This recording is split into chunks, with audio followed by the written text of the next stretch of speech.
Ces derniers temps, contexte économique aidant, la souffrance au travail devient un véritable fléau de société.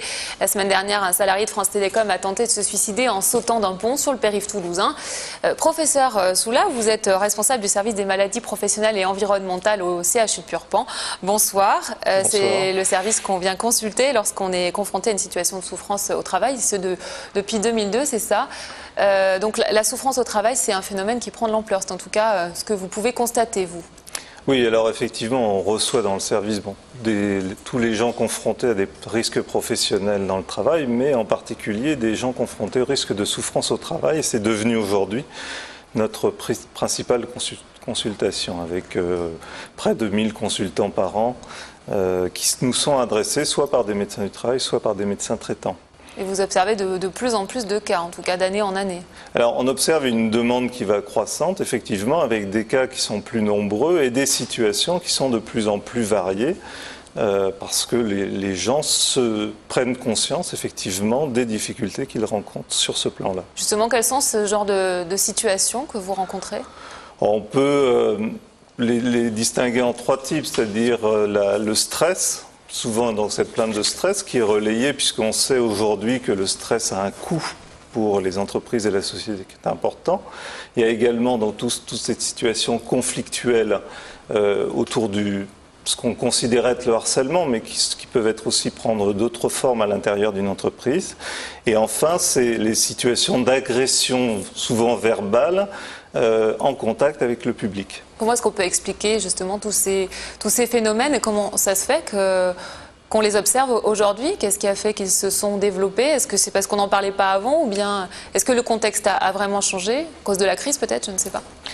Alors, je crois qu'effectivement, avant, c'était considéré, ça existait bien sûr, on ne peut pas dire que c'est né récemment, et c'était probablement considéré comme faisant partie intégrante du travail.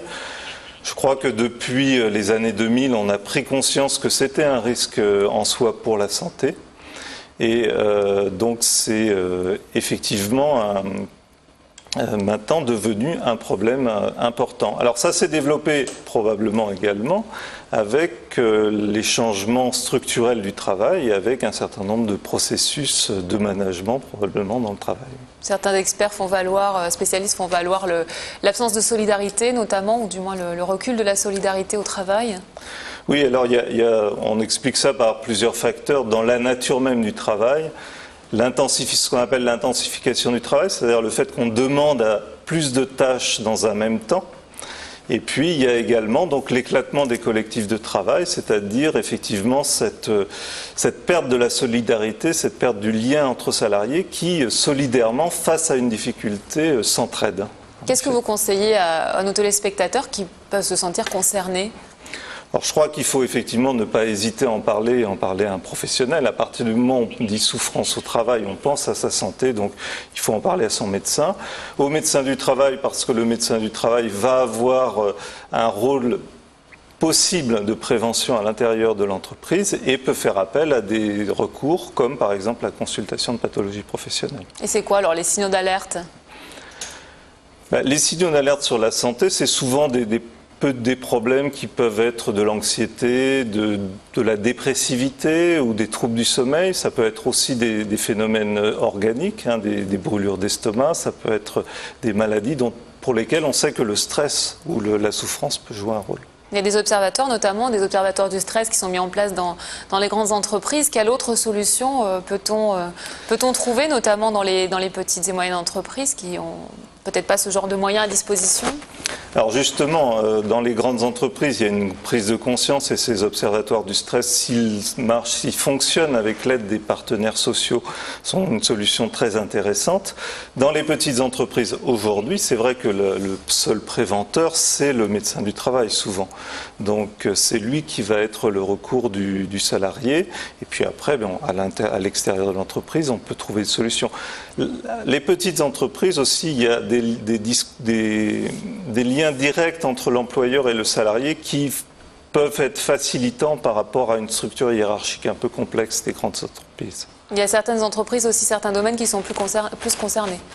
Alors, il y a certains secteurs d'activité qui sont plus concernés. On a pu nous faire une mesure à l'aide d'un certain nombre d'outils en montrant que le secteur des services, le secteur du commerce, le secteur des banques et assurances étaient des secteurs dans lesquels on trouvait des niveaux de stress plus importants en moyenne que dans d'autres, effectivement. Alors il va y avoir un congrès, ça sera du 1er au 4 juin, c'est ça justement sur la question.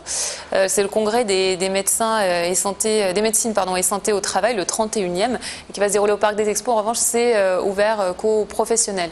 Oui, alors c'est le congrès national qui rassemble l'ensemble des professionnels de santé au travail. Et effectivement, ce thème-là va faire partie des thèmes principaux qui vont être traités. Et c'est un congrès qui va rassembler 3000 participants. Donc ça veut dire que on va essayer d'avancer sur cette question. Sur la question. Je vous remercie, professeur Soula.